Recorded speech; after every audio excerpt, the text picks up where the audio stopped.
This program is brought to you by Link TV for educational and non-commercial use only.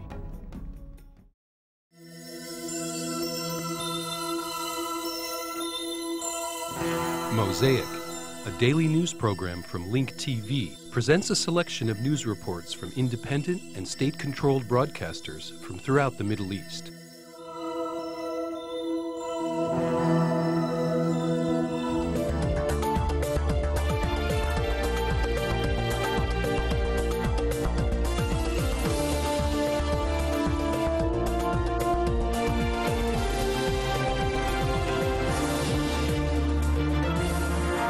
راوى البندي الباكستانية عنوان لهجوم ثان خلال أقل من شهر على مقربة من مبنى. The Pakistani city of Rawalpindi was rocked by a second explosion in less than a month.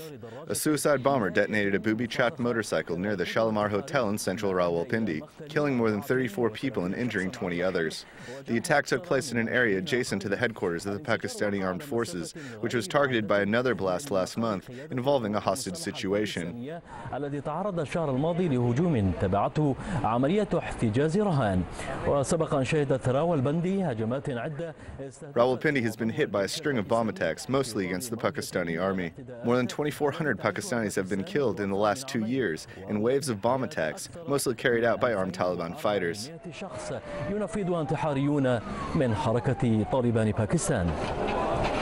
هجمات دامية دفعت الجيش الباكستاني الشهر الماضي إلى التحرك نحو إقليم وزيرستان لتطهير. Last month, in response to the surge of bloody attacks, the Pakistani army launched an offensive in Waziristan aimed at uprooting armed Taliban fighters in the region.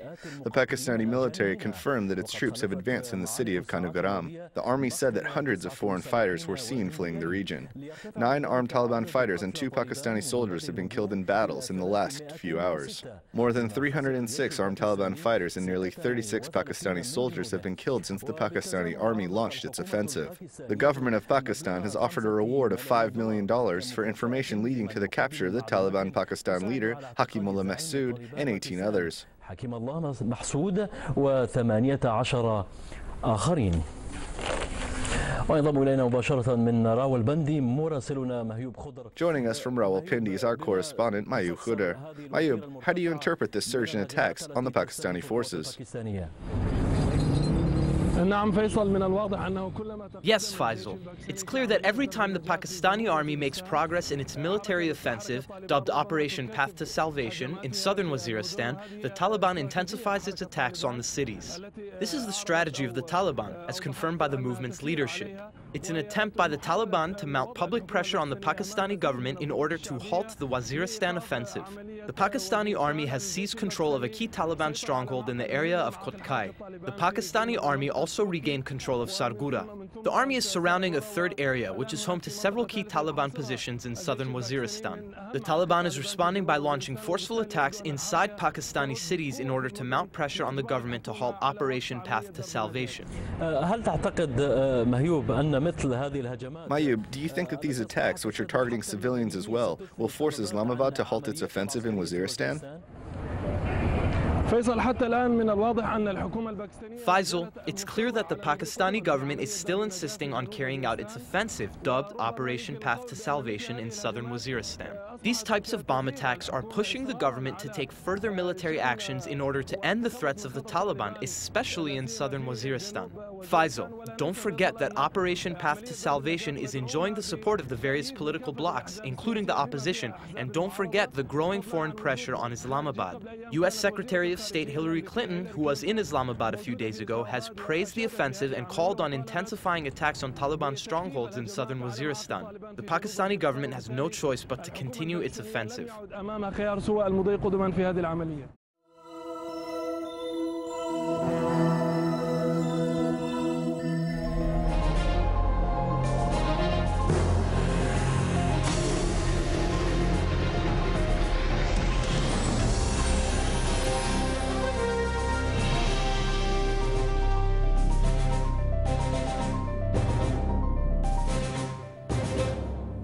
أعلنت اللجنة المستقلة للانتخابات إلغاء الجولة الثانية للانتخابات الرئاسية التي كانت مقررة. The Independent Election Commission of Afghanistan announced the cancellation of the runoff election that was scheduled to take place on November 7th. President Hamid Karzai was declared the winner. Meanwhile, UN Secretary General Ban Ki-moon met with Afghan President Hamid Karzai after he arrived in Kabul in an undeclared visit. Ban stated after the meeting that the UN does not intend to evacuate its employees from Afghanistan and Pakistan, despite the recent attacks. The political developments in Afghanistan were the dominant topic of conversation between Karzai and Ban, especially since Abdullah, the former foreign minister of Afghanistan and Karzai's opponent, announced he was pulling out of the runoff election.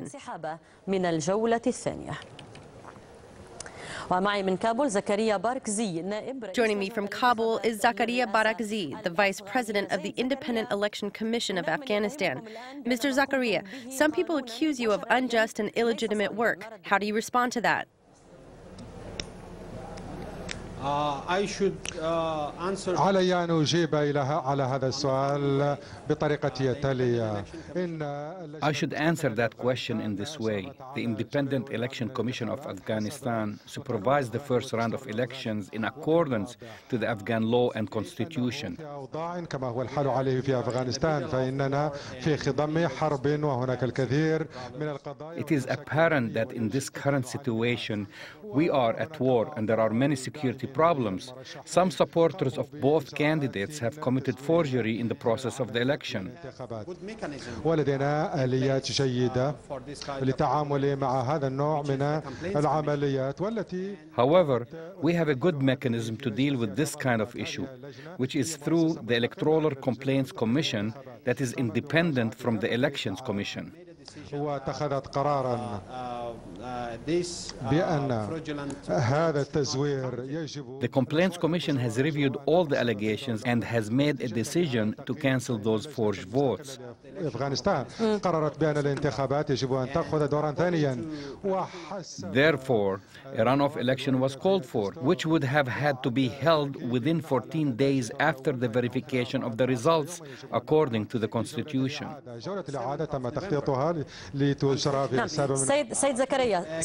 سيد زكريا عذرا لمقاطعتك لكن كل هذه الأمور واضحة على الأقل. Mr. Zakaria, I apologize for interrupting you, but all this is very clear to the audience who has been following these issues. But now you and many others say that there was fraud at some ballot centers in the election, hence the runoff. Now Abdullah's pulled out and the runoff has been canceled. Does this not cast doubt on the legitimacy of the presidency, especially since you said that there were forged votes?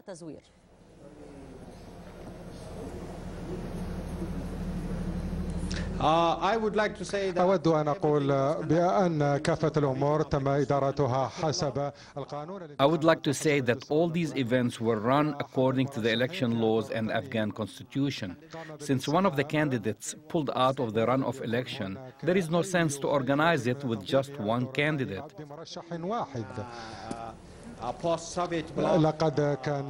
This happened in the post-Soviet era when there was one political entity and one candidate. 99% of the people would vote for him. But if we are talking about common standards of democracy, then it's obvious that we can never run a democratic election with just one candidate. The Independent Election Commission of Afghanistan does not have any other option but to announce in the meeting that Karzai is the winner.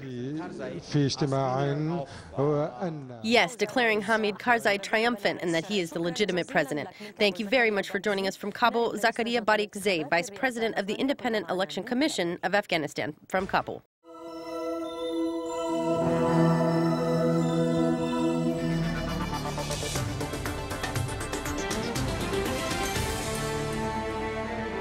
قالت وزيرة الخارجية الأمريكية هيلاري كلينتون اليوم على هامش زيارتها. U.S. Secretary of State Hillary Clinton is in Morocco meeting with a number of Arab foreign ministers.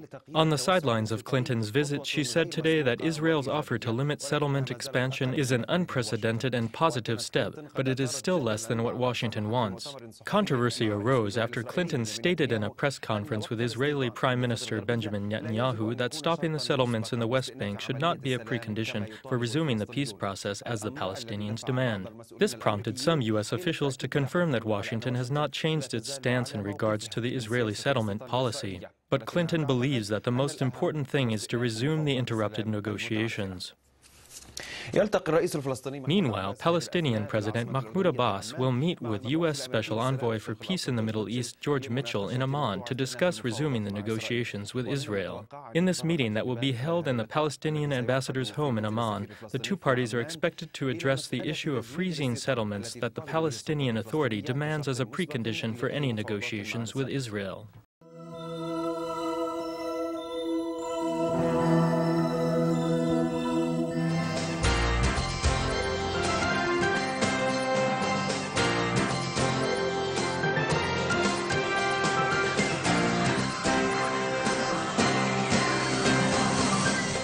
Now to the arrest of American Jewish immigrant Jack Title in connection with a series of terror attacks.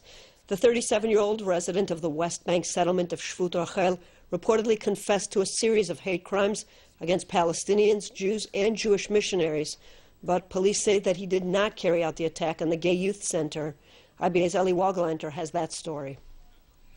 Florida-born Yaakov Jack Title was arrested for a series of crimes, including allegedly killing 2 Palestinians, assembling a package bomb that seriously injured the son of a Messianic Jew in Ariel, and setting up a pipe bomb near the home of left-wing professor Zev Sternhol. On being questioned, he in fact admitted carrying out 2 murders, one against a taxi driver in 1997, and the second murder being against a Palestinian shepherd, also in the year 1997, and he in fact admitted committing both those murders. Title told investigators that he came to Israel to take revenge on Palestinians for suicide attacks.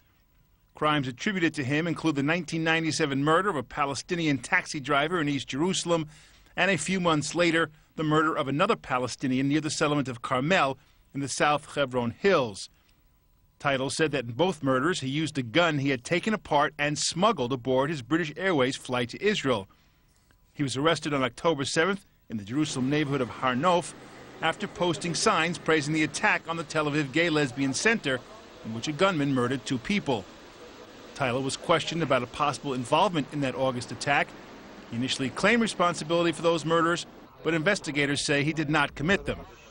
On March 20th, 2008, shown here, Title allegedly put an explosive charge in a pack containing Purim candy that he placed near the home of the Ortiz family in Ariel.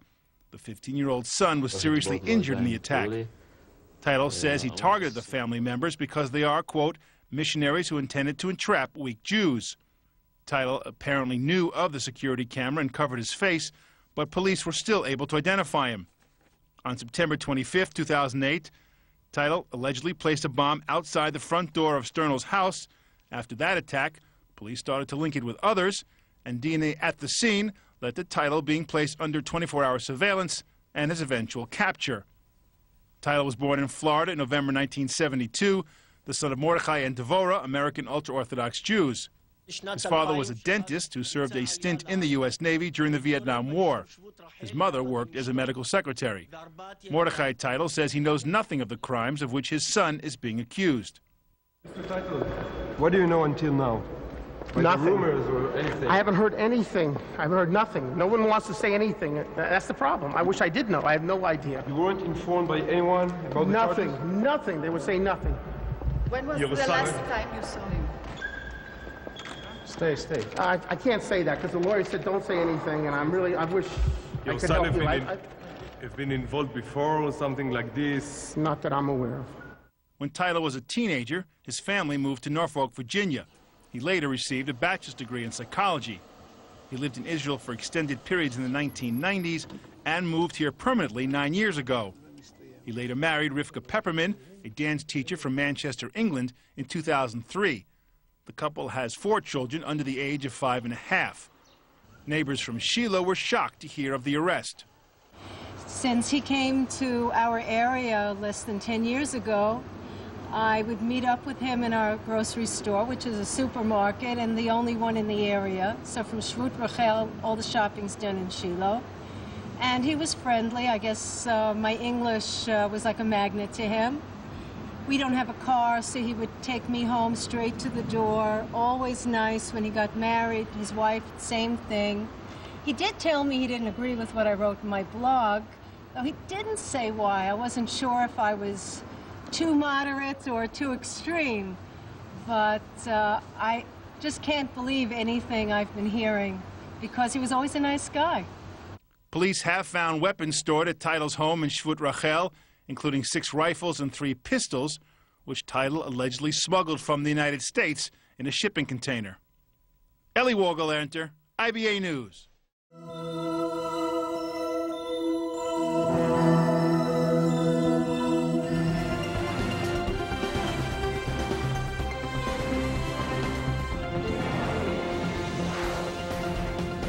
That of the UN nuclear watchdog calls for confidence-building measures over Iran's nuclear program.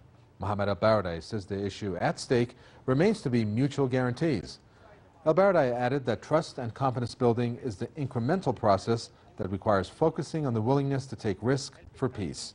He called for an end to threats of sanctions against Iran and stressed only dialogue can solve the issue. The IAEA head also urged Iran to respond to his proposal on providing fuel for the Tehran research reactor. Al-Baradei made the comments in his last speech to the UN General Assembly as IAEA chief. Earlier in the day, Iran said it is ready for the next round of technical discussions regarding a deal on supplying Tehran with nuclear fuel.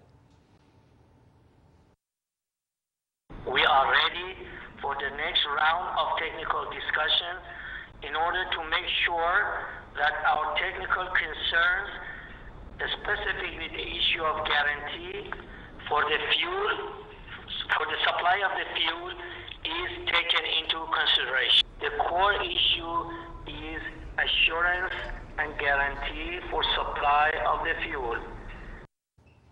Soltani added that Iran is prepared to buy fuel for the Tehran research reactor from any supplier under the full surveillance of the UN nuclear watchdog. He says the agency is mandated to fulfill Iran's peaceful and humanitarian request. The IAEA proposal wants Iran to provide the fuel it needs from abroad. On Thursday, Iran said it had responded to the IAEA's draft deal, and it is waiting for the agency's response. In the past, the West failed to provide Iran with the fuel it paid for.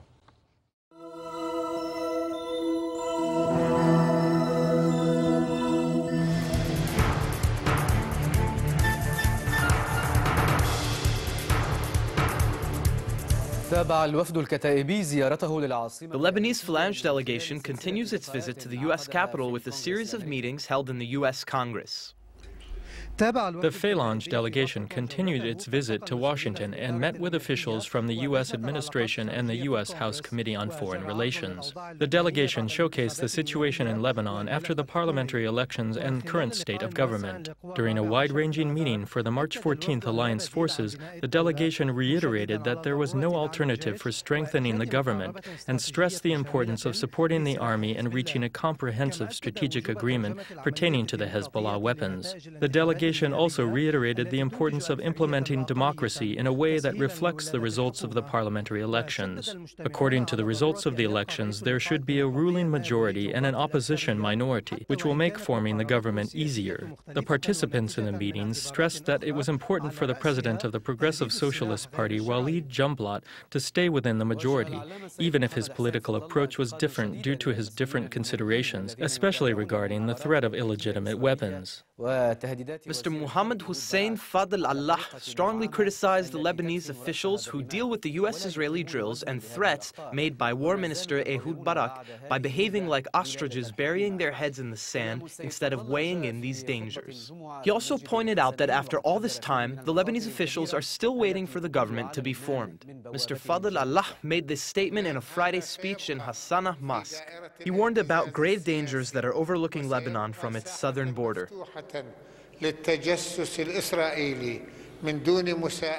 Lebanon will remain the center of political instability and will remain an open field for Israeli espionage without being held accountable by the UN. Larson, the author of the UN Resolution 1701, works through his reports, which are biased for the benefit of the enemy. This helps the Zionists to further violate the UN resolution and to continue to undermine Lebanon's sovereignty. The international community continues to look at the country from the standpoint of Israel's security. As for the Lebanese people, their social well-being, their economical and political growth will remain a hostage by international decisions and internal neglect.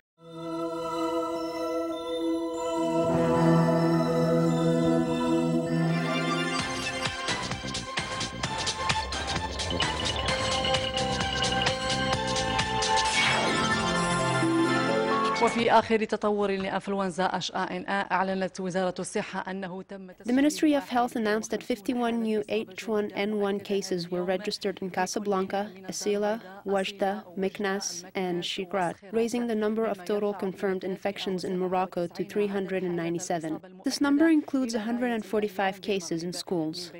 The Health Ministry said that all infected people are being treated in their homes and that they are being monitored by health institutions. So far, the disease has not caused any deaths, and there has been no registered cases of H1N1 virus.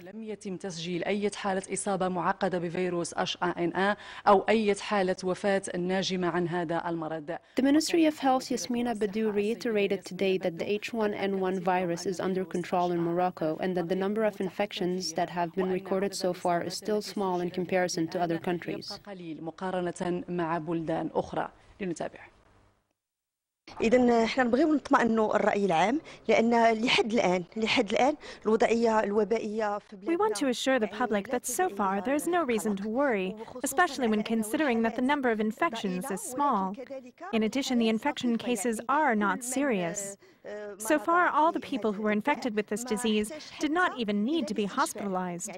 Immediately after people are diagnosed with the disease, they are given an antiviral shot.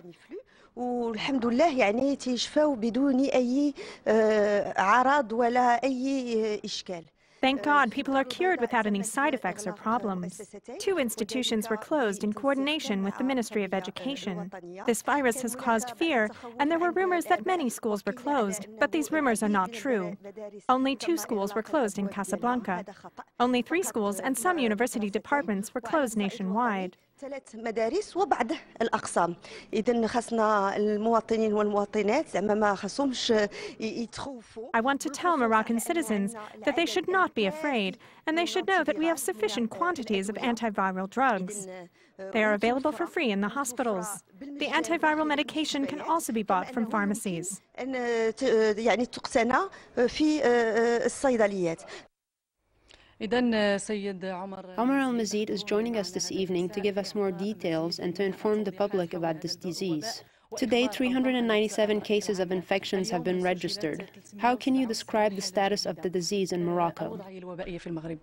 كما جاء في كلام السيدة الوزيرة فخلال الأيام الأخيرة عرفت الحالة الوبائية تطور. As the Minister of Health said before me, the recent developments pertaining to the disease are not worrying. من ناحية أولا ارتفاع في عدد الحالات المسجلة. ثانيا Recent developments include the increase of registered infection cases. Local infections now exceed the number of foreign infections. One can say that the spread of the virus has taken a different course. It is now spreading among Moroccan citizens. Also, some registered infections are now in educational institutions in Casablanca, Fez, Rabat, Agadir, and Meknas. تسجيل الحالات ببعض المؤسسات التعليمية في مدينة الدار البيضاء. But as I said before, these developments pertaining to the disease should not be a source of concern. هي لا تدعو كما قلت القلق ولكن تدعو إلى أكثر. Despite the fast spread of the disease. فإذا قارنا Yes, despite the fast spread of the disease. Because if we were to compare our number of registered cases of infections with that of some European and Arab countries, the number of infections in Morocco should not be a source of concern. Also, all of the cases that have been documented nationwide are minor. Thank God there has not been a single death from this disease. All of these things should be reassuring to us pertaining to the status of the disease in Morocco.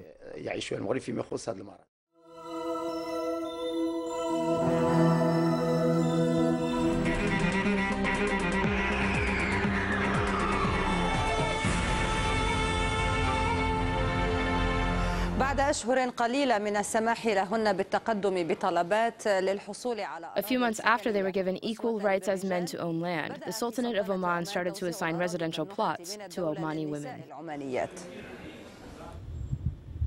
It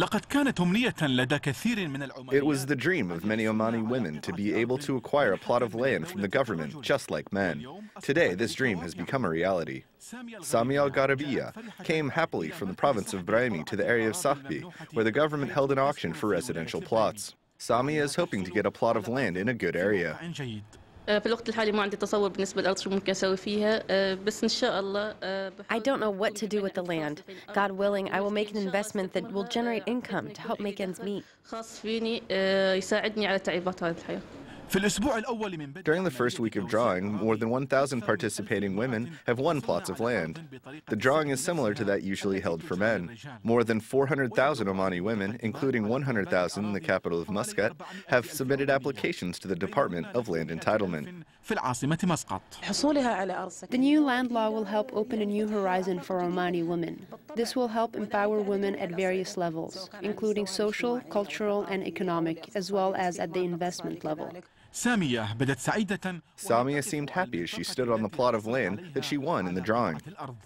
The plot of land that I won is located in the area of Garifa. Thank God the area is known for its good public services. This makes me very happy. God willing, I will be able to make an investment on this land. The Ministry of Housing is diligently seeking to meet the needs of all qualified applicants. The law applies to both men and women who are over the age of 23 or those who are over 21 and married and don't own residential plots as mandated by the law.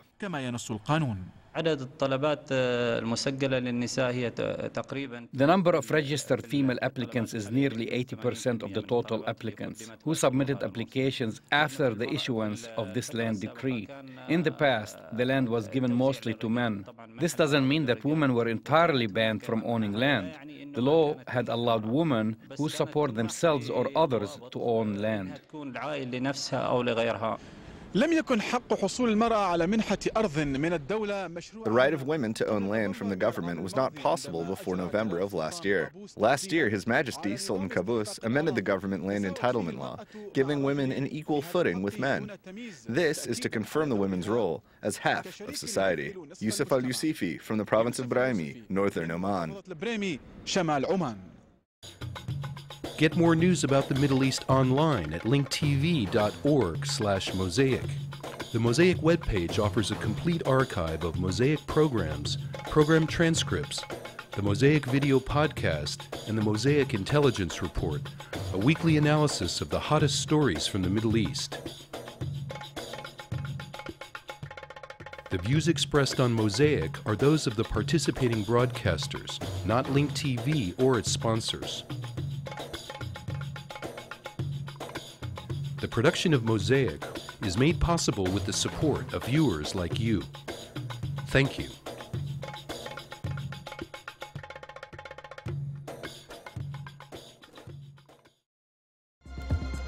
This program is brought to you by Link TV for educational and non-commercial use only. Link TV is the only U.S. network dedicated to global and national news, uncompromising documentaries, and diverse cultural programs which connect you to the world.